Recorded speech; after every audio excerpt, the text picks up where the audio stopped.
Hi. I was just watching Just Another Channel, although I think it's not Just Another Channel with just another Brandon, but he's not just another Brandon. And since he was doing, before the video that I paused, a thing on the, what is it, the coronavirus, the TP thing, like everybody's got to get toilet paper or whatever. It reminded me. So first off, I've always given credit to the different photographers that had taken the pictures of me when I had been in modeling, in reference to my model name usually was Lady Dori Belle, or is Lady Dori Belle, but I've never hidden my real name either. I've always said you could call me Lady Dori Belle or you could call me Susan, and I've just not hidden that. So in that reference, I was reminded of a story that is different, but I'm gonna walk you through this. So first off, I had my train of thought. Sorry. my thoughts went elsewhere. For some other individuals. And so, first off, I had,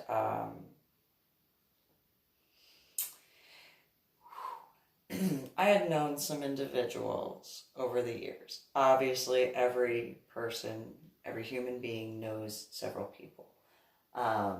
When certain points occurred in my life, I did 2 separate YouTube videos.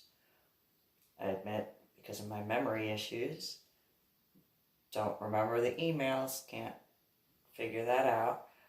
One had been, I admit, I was, despite the fact that I didn't want to cry, but because of what occurred, in reference to my daughter, where I was, I had never hidden what I was going through, in reference to do everything I could for both my daughter and my son. My daughter had certain things occur as far as Carrollton Farmers Branch Independent School District, specifically at McCoy Elementary School, and in specific to certain employees at those times, as well as the adult volunteers, in reference to the Fort Worth Zoo and what happened there. I had not hidden that. I had written about it on Facebook. I had written about it on Cafe Mom, and I even wrote about it in the parent section of FetLife. Never hiding who I am, including even what is it called, linking accounts and stuff like that. So I had never hidden that. I had chosen to write about stuff on social media before I had ever put the books together over the years, because I knew, in a certain way, I knew I wasn't going to be able to get the help that was necessary at the time.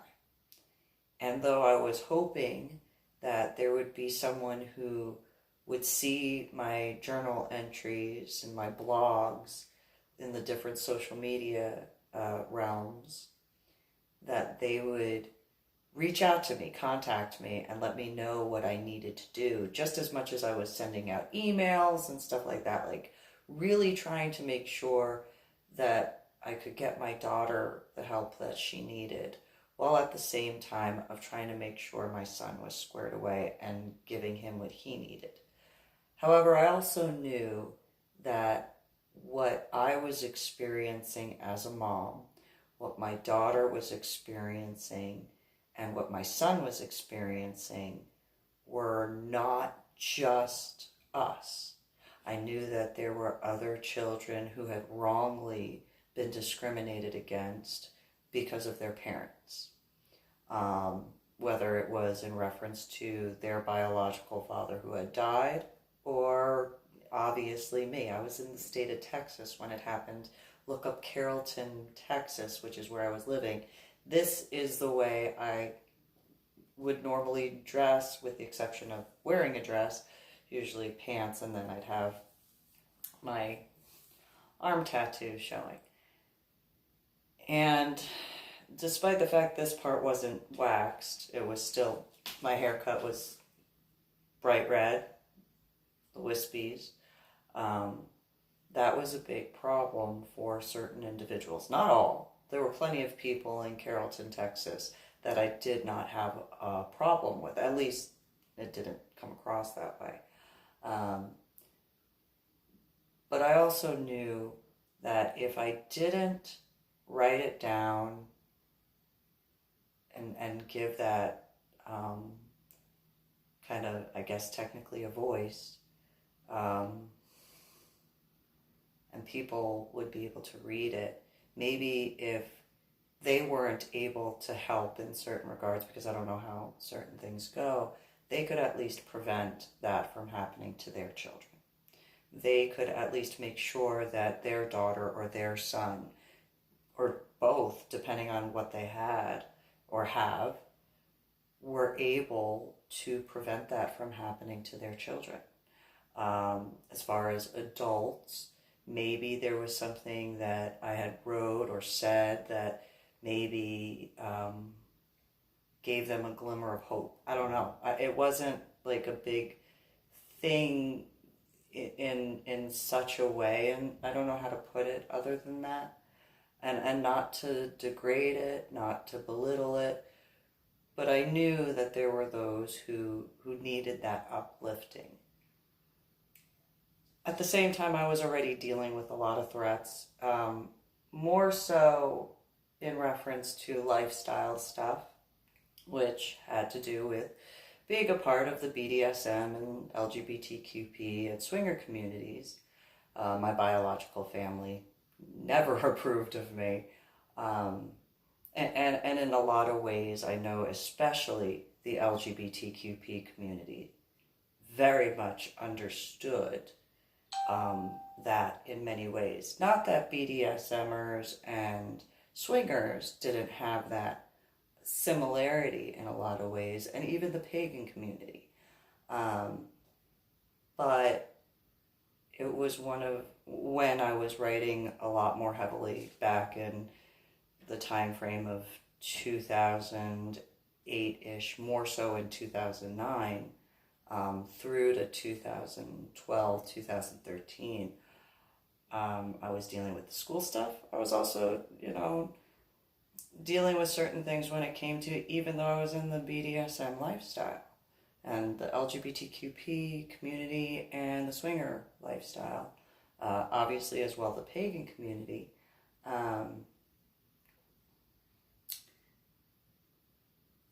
Maybe it was my misunderstanding that despite how I look, despite the stuff that I've gone through, that there would be a little bit more, I don't want to use the word camaraderie, but kind of.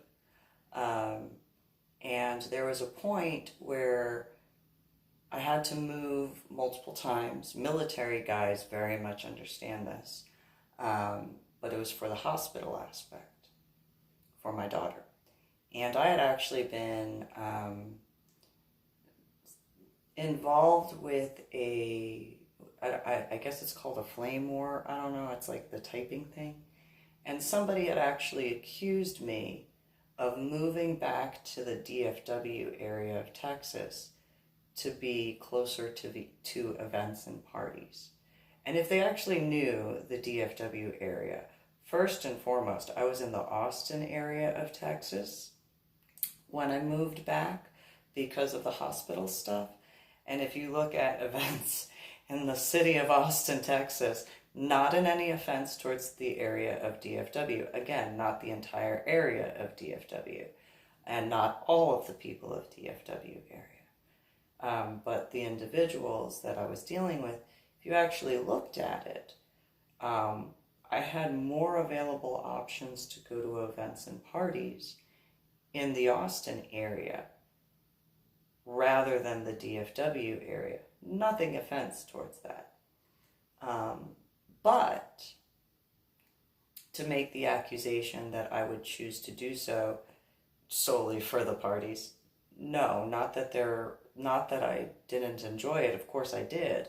But also taking into consideration, it's not like there wasn't stuff available in the Arkansas area. I mean, my daughter's hospital was in Little Rock, Arkansas, that had been moved to for that time.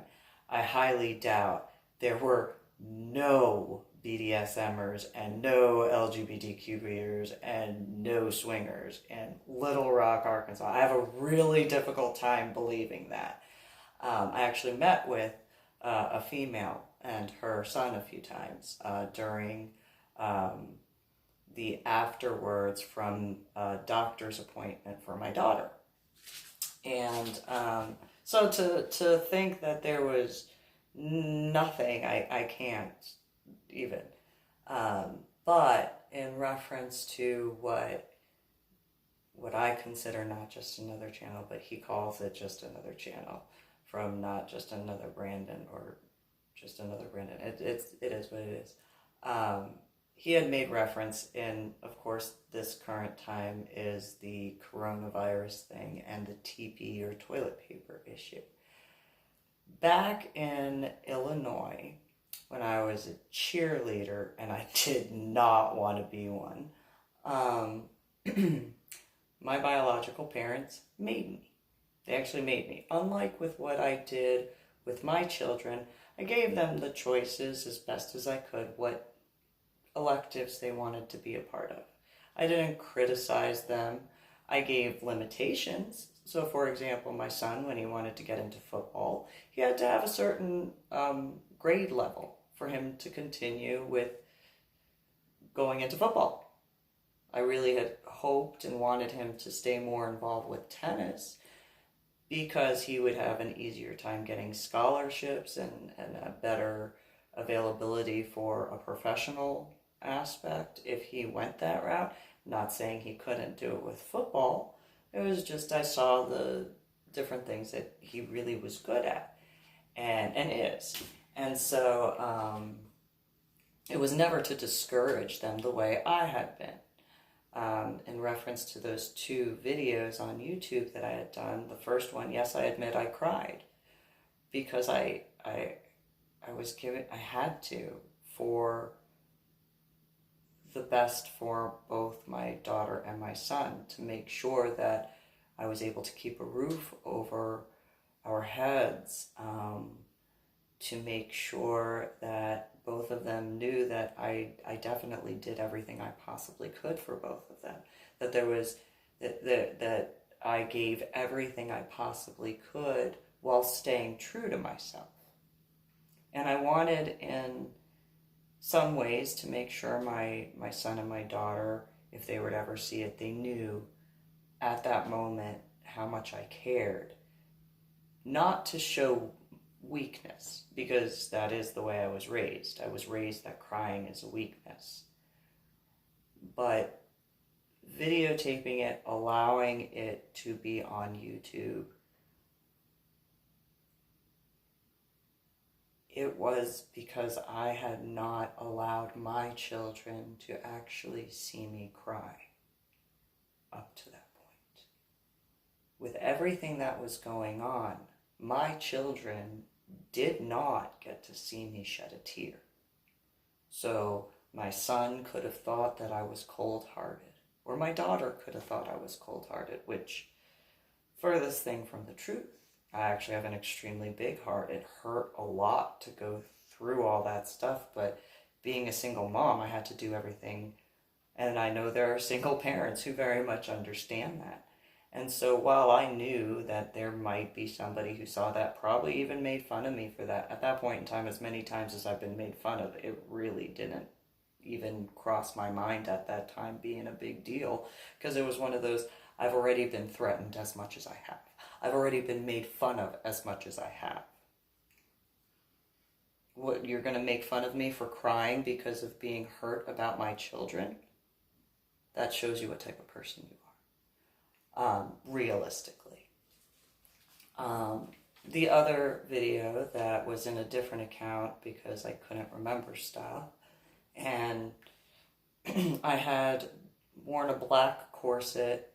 I mean, my tattoos are quite distinctive, and so I do have that East Coast thing where speaking with the hands is, not that New Jersey and specifically East Coast, but not that that's not a normal thing, but the tattoos are quite distinctive, and though my haircut was waxed on the sides after getting to Washington State because of the electric stuff that I was dealing with, especially in comparison to the state of Texas, I did wear a corset. I did have a skirt on when I was doing the little thing where I had the American flag, and I had draped it over a shower curtain that had trees in the background.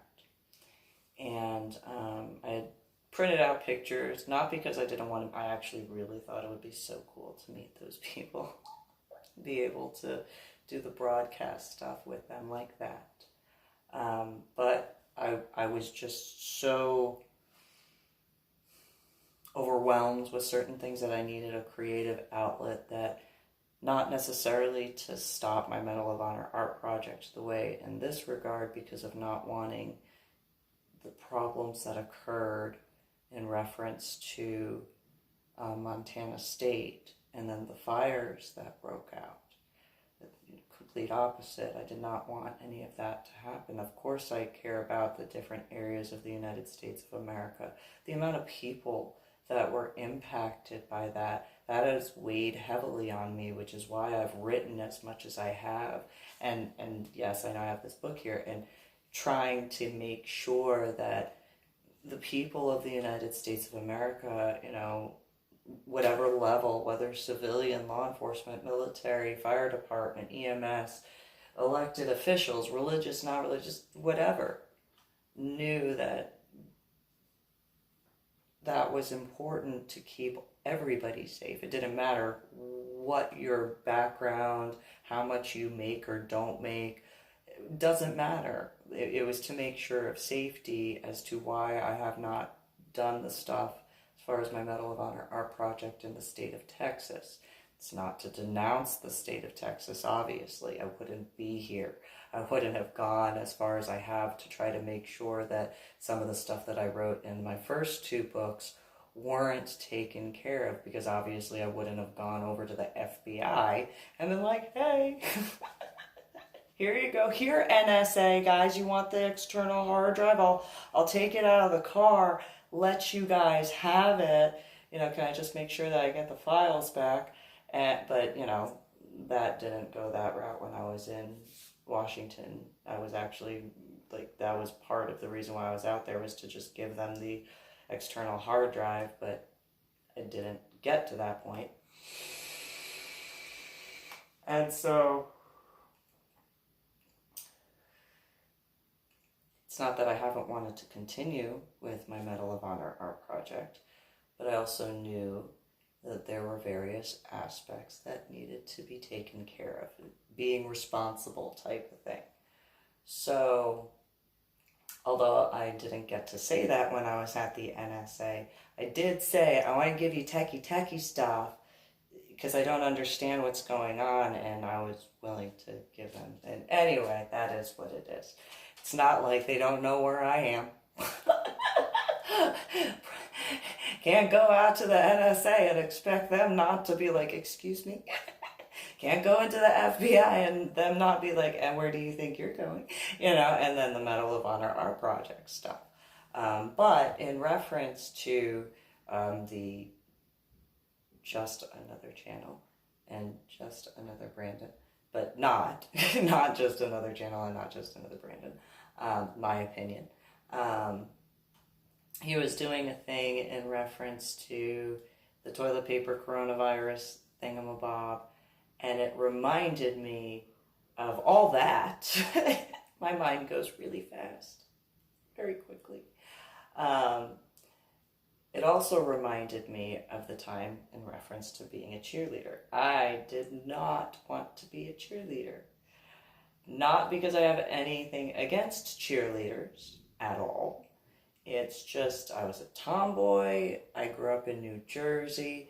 The cheerleaders that I knew in New Jersey, they could do all sorts of stuff. They could do back handsprings, forward handsprings, back flips, forward flips, all, the cartwheels without hands, all that sort of stuff. And I was like, I can do a cartwheel and I can do a round off and I can fall flat on my face. That's my gymnastics background, because I could never get the back handspring without support. And I acknowledge that. I didn't know any cheers, except for one that a female taught me from the cheerleading squad. And I told her that my biological family and I were moving from New Jersey. I was going to St. John Vianney High School at the time, to Illinois. And I didn't know yet, ironically, that I was going to be forced to try out for the cheerleading squad. My biological mother thought, for me to be friends with more females, I should join the cheerleading squad. And I was like, yeah, that's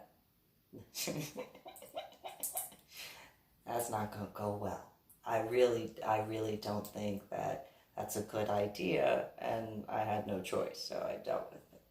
I ironically made the varsity squad, which completely blew me out of the water, because it was one of those, the school that I had attended, not just St. John Vianney High School, but Marlboro High School.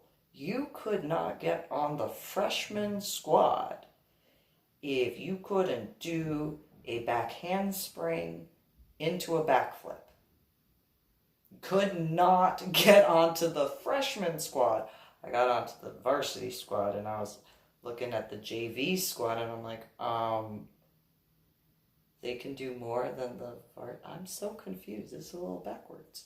I got along with some of the females. I don't deny that. And then there were the co-captains and the captain. And I didn't get along with them at all. Not at all. They had wanted to go to competition after I got on the squad, and I was like, that's not a good idea. You've never been to competition before? Well, the Pommies went to competition, which apparently was different. It's like, yeah, that's the Pommies. The Pommies got on and earned their way to state, and they placed. That doesn't mean it's easy. But apparently, Joy Hoover, I just realized, Jesse Leroy Hoover Jr., irony. But it is a common last name. And then Tiffany Ashwani, and her boyfriend at the time was Clayton Vansicle, which that is what it is. And then Joy Hoover was dating Nick Robinson. And then Crystal Cook was dating a senior at the time named David. And I did not understand how David was with Crystal Cook at all. Had no understanding, unless like she was his beard, and that's the only way. Like, and even then, it's like, please. Anyway, the JV squad, just like the varsity squad, and I did not get along because I wasn't a female. I know I am in the LGBTQP community kind of a femi-butch, but in certain regards, but then there's the other regards. And so then, that being said, during some point in time, the thing was toilet papering the football players' houses. And I was like, this is the dumbest thing I've ever heard of. All of the cheerleaders were so excited. Well, the JV squad had to get permission from the parents of the varsity team squad to do the toilet papering. My biological parents would never have agreed to that. Ever. My biological father chased off people from the property using a machete to cut the bushes. I think his name was Dale Horowitz, because he and I sat on the front porch and we were smoking, and I was like, oh, this is going to be interesting. And Dale was like, what? And I'm like, oh, wait for it, because those are two salesmen. And they were selling like vacuum cleaners or something like that. And my biological father did not want to have anything to do with that. And I was like, yeah, I didn't see him going that far, but apparently he did. Okay, whatever. He is a black belt 3rd degree back then in 1998 or 1998. And so the JV squad was supposed to get permission. They did not. So when I got back to the house, the entire front yard was covered in toilet paper. I did not get along with Tiffany Ashwani's little sister, who was on the JV squad, at all. I gave her credit for being able to do stuff, but didn't get along with her because of certain issues. There were a few others I just didn't get along with, and that was before I had defended Kenny from Leah, who was on the JV squad, when she slapped him. That was before then.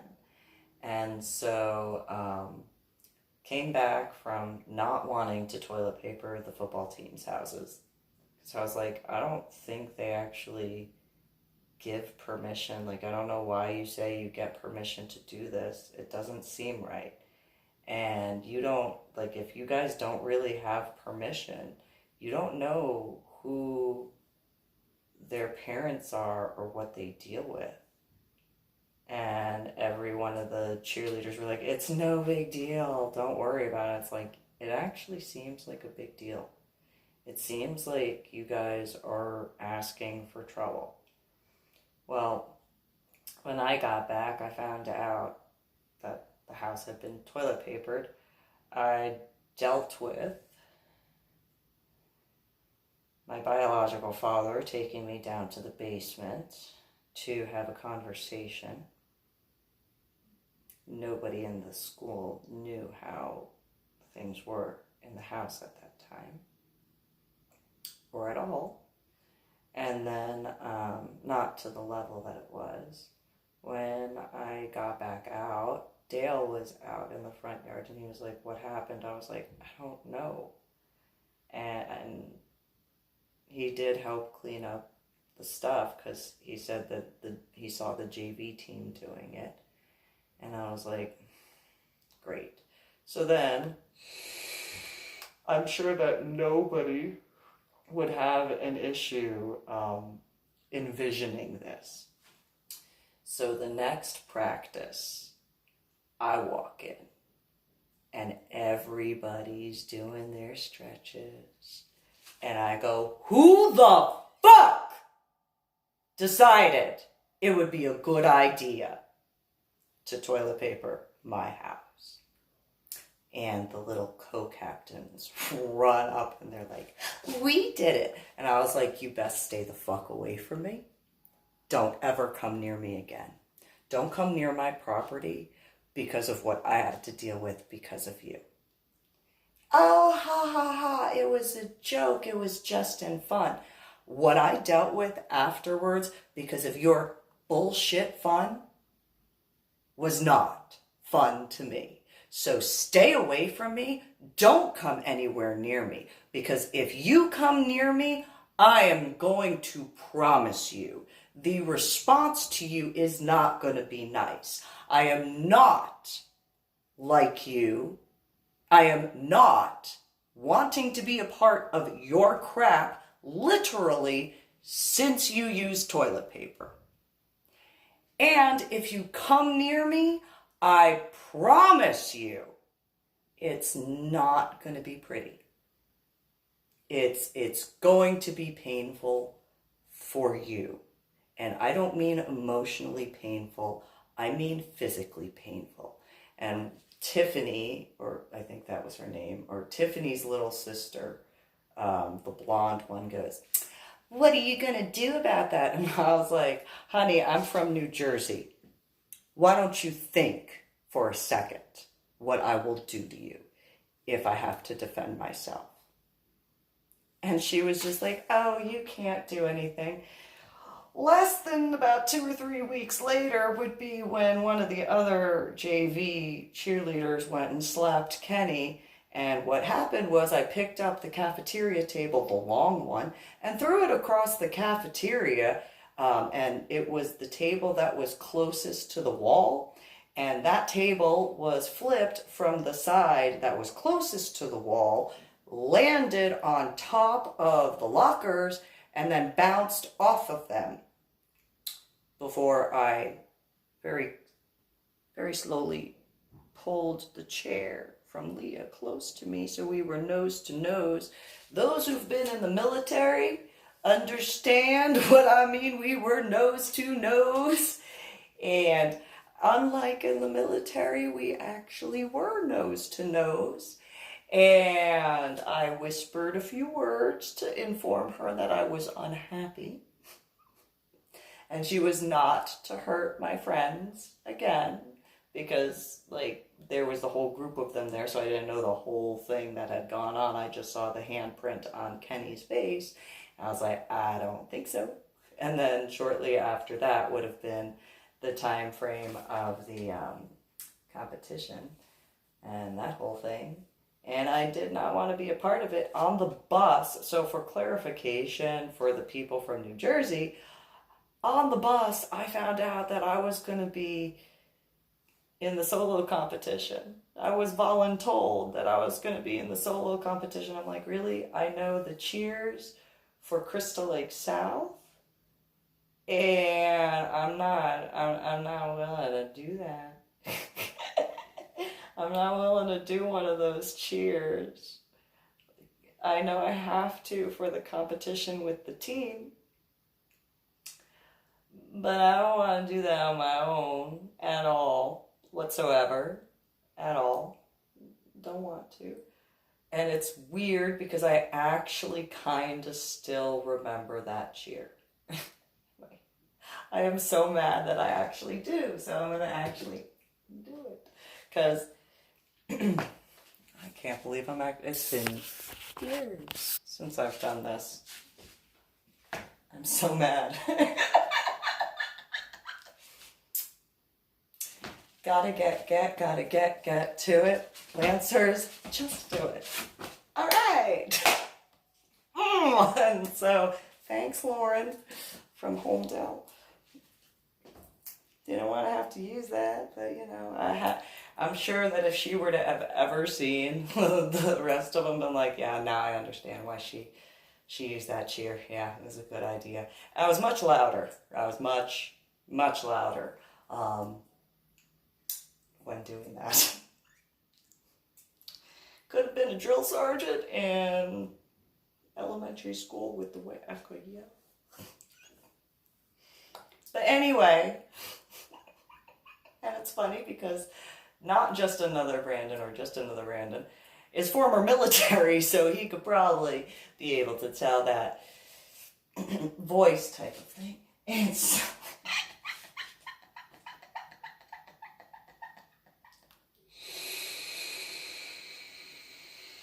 but anyway,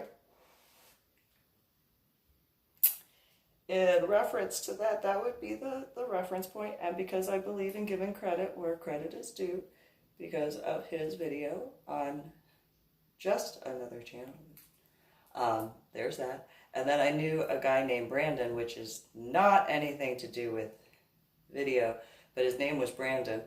And he was over at the apartment in Thousand Oaks. And it was shortly after having moved and left from Patrick Kennedy and that whole situation. And James, my son, was playing on the PlayStation or Game Boy or Nintendo or whatever it was. And he had asked if he could buy a game off of the thing. And I was like, okay, I don't know. And you know, he, at that time, I now realize that because Titty Baby Philly or Philip Armstead had set up that account, if he had set that up on Patrick Kennedy's thing, that's the irony on that. But anyway, I wound up getting a phone call or a message after I was outed to my biological parents. Not that they didn't know. I mean, there is the Lackland Air Force thing that happened, and then they did go to Pagan Night Out, and my biological father did complain about disassembling the bed that I made so that way it could be shipped. So it's not like they didn't know that I was in the lifestyle at all, despite what they tried to convey. And whatchamacallit, Patrick Kennedy had outed me by voicemail, explained all sorts of things. I got interrogated by my biological parents. And ironically, I was less interrogated by CID after my dead ex-husband's funeral than I was by my biological parents. That's like messed up in so many ways. Like, I actually had a light over my head. I was in a wooden chair. At least at CID there was a padding on the chair. And there was a desk in between us instead of like them being like right there. Anyway, when with Brandon talking, before I was outed, I had gotten a complaint from Patrick, and it was one of those, I don't know what you're talking about. Brandon was just like, oh, well, didn't James just something about the video game? And I was like, yeah, I don't know how that stuff goes. And Patrick had set up his credit card on the account because he had wanted to be able to use James's account at that time to play certain whatever, something another. So it was one of those, I don't understand how that works. I kind of do now, although it's a couple years since 2011, 2012. Just a couple. So, but Patrick Kennedy also cleared out my storage unit, kept all of my belongings after the U-Haul truck incident that I went through USAA to get that taken care of, which that included my scuba diving gear. And if individuals chose to sell my scuba diving gear, not knowing about where I had landed, I do hold you responsible, despite scuba diving being a self-contained underwater breathing apparatus, and you're taught to do so with your gear and stuff. And yes, if that guy did not get it checked out first, that's on that guy. But that guy needed to know where that gear had been because of my oils that would have been all over the BCD and my saliva that would have been in the different regulators. And if it wasn't picked up by law enforcement to go through for when I had landed at the bottom of the ocean and surfaced, and it was picked up, and because I was told about a U-Haul thing, a sell-off of a lot or whatever, if that scuba gear was sold, that's a problem, because if that was sold to another scuba diver, and since it was cavern gear that was set up, even though that had only been set up after I had gone to the Vandenberg, that still needed to be given to law enforcement. It had to be. I knew it had to be. That's why I tried to keep it with me so that way I could give that to them. So if something happened to a scuba diver because they used that gear because they purchased it from somebody who had sold it without my permission, of course, I do hold you responsible for that person's injuries and or death. And I also hold you responsible for me not being able to give that gear directly to law enforcement, because I would have. So that way they would be able to go through that. Though the irony is, if there was an injury, they got that scuba gear. And for clarification, the scuba gear was a British UK depth gauge. It had a scratch on the back because it was drug on the ground somewhere. And it measured in ATMs, atmospheric measurements, instead of feet, which is, again, another aspect. And then it was a yellow cavern hose, and it had the necklace for cavern diving.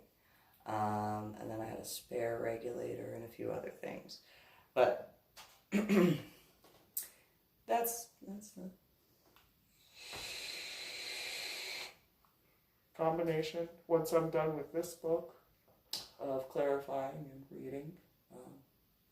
I have a few other books to go through, but instead right now just taking a quick little, not focusing specifically on books-ish. Because I've written a little bit. just and so, a couple of books. Anyway, you guys have a good one.